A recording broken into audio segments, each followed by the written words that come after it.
Bonjour, merci de nous rejoindre pour le 12h30 à la une de l'actualité.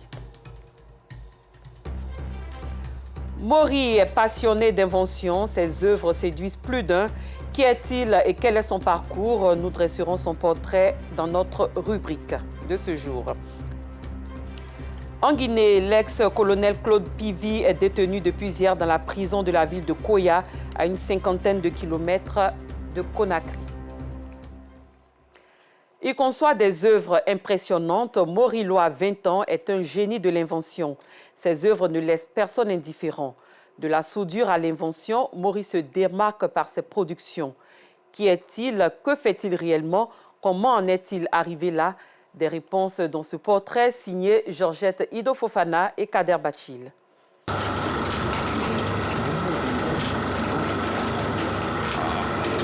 Ce robot, à l'image d'un caméraman, est l'œuvre de Maury Loa, soudeur. Là, celui-là, c'est un caméra qui est là.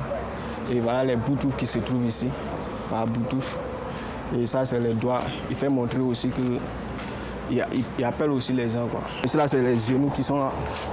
Ils ont pris les pieds. Voilà, on a placé. Normalement, quand il plie les pieds, là, ça soit être condamné, quoi. Donc voilà pourquoi on a mis les siphons là. Quand tu le branches, c'est là il tend la main, il revient et puis il appelle aussi les gens.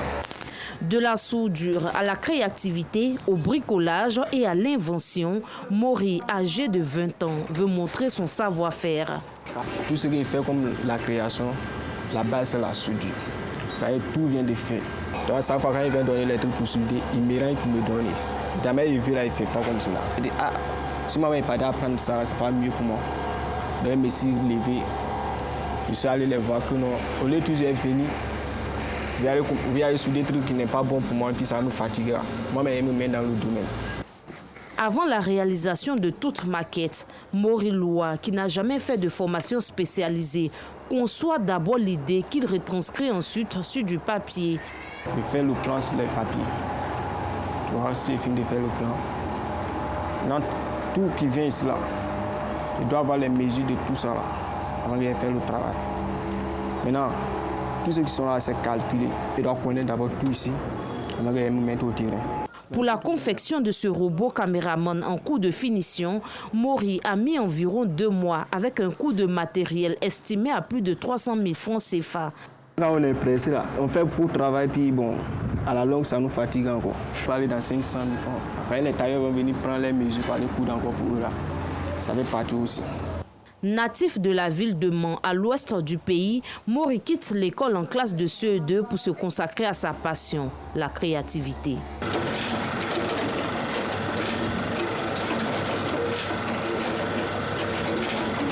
Moi, il n'aimait pas partir à l'école. Il voyait ça comme perdre du temps. Mais à ce moment, il ne connaissait rien. Donc, quand il commençait à faire mes créations, il a vu qu'il y avait trop de calculs dedans. C'est là qu'il a appris d'aller à l'école. Au niveau des 6e, encore, il a arrêté. Des années plus tard, Maury reprend le chemin de l'école, cette fois en cours du soir. Il obtient son CEP, certificat d'études primaires élémentaires.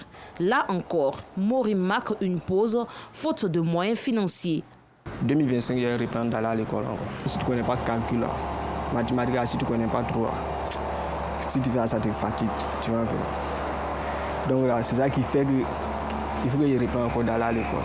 Malgré les difficultés, Maury allie force, courage et détermination pour faire face à son destin. Il reste un exemple pour son entourage. Courageux. Moi aussi, j'ai envie de faire comme lui. Demain, je veux qu'on va parler de moi aussi, que moi j'ai fait ça. En plus de ce robot, Maury a fabriqué plusieurs articles. Un avion à l'effigie de la compagnie ivoirienne Air Côte d'Ivoire, un cargo militaire, un éléphant entre autres.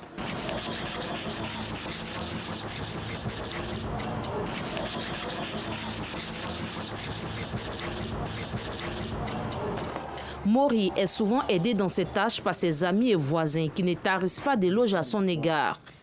La première fois qu'il est venu ici, il faisait un éléphant. En ce moment, la canne n'était pas encore arrivée.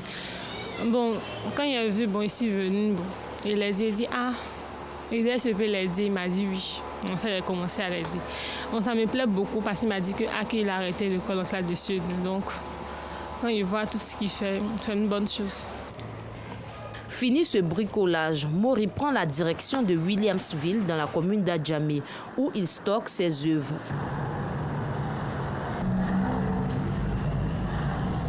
À Williamsville, son lieu de résidence, Mori est l'ami de tous. Ouais, ça fait 2 ans. Aîné d'une fratrie de 6 enfants, le natif de Mans reste une fierté pour sa mère. Je suis fier de lui parce que bon, il est courageux. D'abord, il ne se décourage jamais. Souvent même il m'énerve. Il dit il faut te concentrer, il faut aller faire portail des gens, aller fabriquer des trucs. Chaque fois que tu fabriques, on ne te donne rien de beau. Il dit non maman, un jour ça va aller. J'admire déjà son courage, il est courageux. Déjà à 6 h il est sur pied. Et il vient à 18 h, 19 h, il est déjà à la maison. Et c'est rare que tu le vois se promener. S'il vient à 20 h, déjà 21 h, il met un peu la musique, après les 21 h, il dort. Et c'est ici, dans ce garage, que tout a débuté. En compagnie de son ex-patron qui lui sert de conseiller, Mori, l'autodidacte, apprécie ses œuvres qui, au fil du temps, se détériorent.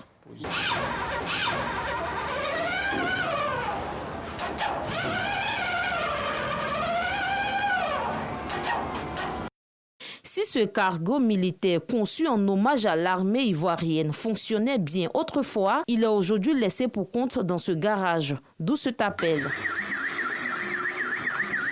Ce que je veux dire aux personnes, on a qu'à essayer de lui aider pour qu'il atteigne quand même l'objectif.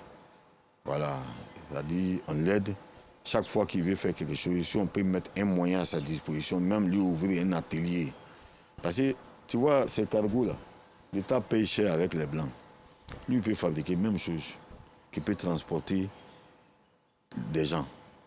Il peut fabriquer d'autres matériels militaires pour la défense. Il peut fabriquer aussi des matériels de sécurisation d'argent. Et c'est un don qu'il a. Ce robot, à l'image du chef de l'État, est également l'œuvre de Mori, visiblement un génie de l'invention. Nous avons accéléré la mise en œuvre du plan de développement 2021-2025. Une œuvre qu'il entend offrir au président de la République en reconnaissance de ses actions de développement.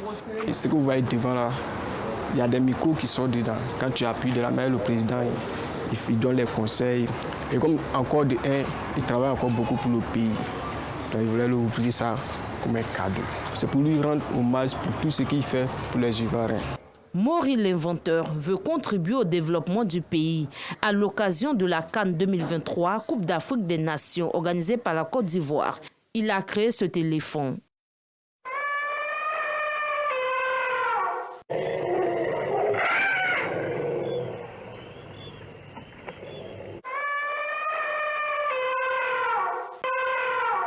Un éléphant qu'il a offert à la mairie d'Anyama, l'une des communes qui a abrité des matchs de la compétition.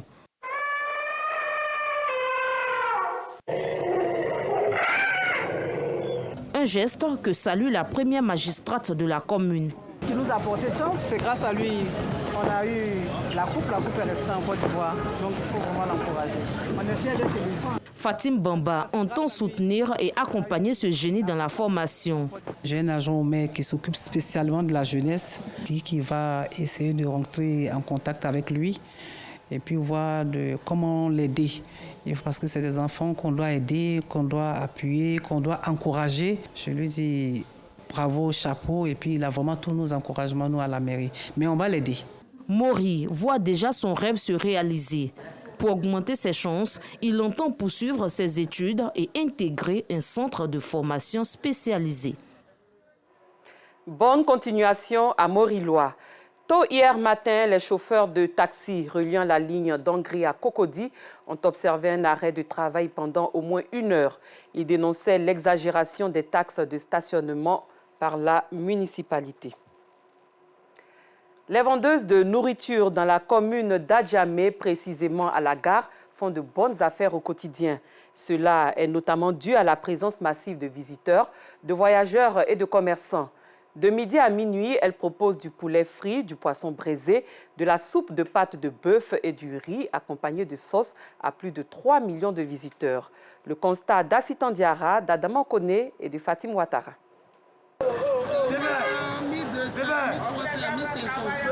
Chaque jour, Aïcha, la vingtaine révolue, vend à Adjamé Gare du poulet frit et de l'attiéké, semoule des manioc cuites à la vapeur. Ses clients sont généralement des voyageurs. Je suis quitté à Divo pour venir faire des papiers par rapport à une assurance. Voilà. Bon, comme je ne connais personne, et puis on a eu faim, donc nous sommes venus nous ravitailler ici. Elles sont dynamiques, je les encourage. Il n'y a pas de sous-métier. Toujours, il est bien payé ici. À 1000 francs, 1500, c'est doux. Aïcha peut vendre un peu plus de 50 poulets par jour. Moi, je vends, ça vaut 8 à 9 ans. Ça marche. Les vendredis, là, je prends 68, 67. Sinon, les autres jours, là, chaque jour, je prends 60 poulets. Mes parents sont pauvres. Tu vois, donc je me défends beaucoup pour aider ma famille. Quels que soient les problèmes, même si tu gagnes 50, 100 francs, il faut te défendre.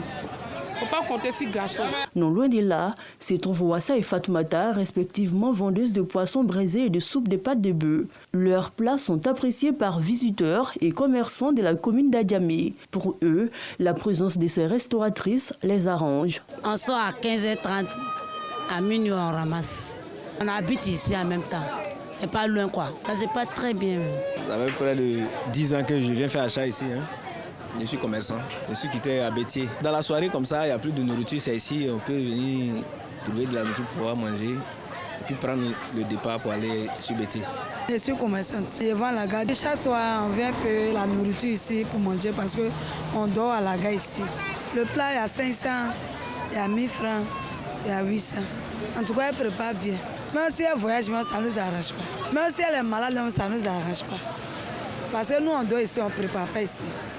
Donc, ils font foyer là pour nous. Kadi, elle, vend du riz accompagné de sauce. Sa clientèle est essentiellement composée de célibataires et de voyageurs.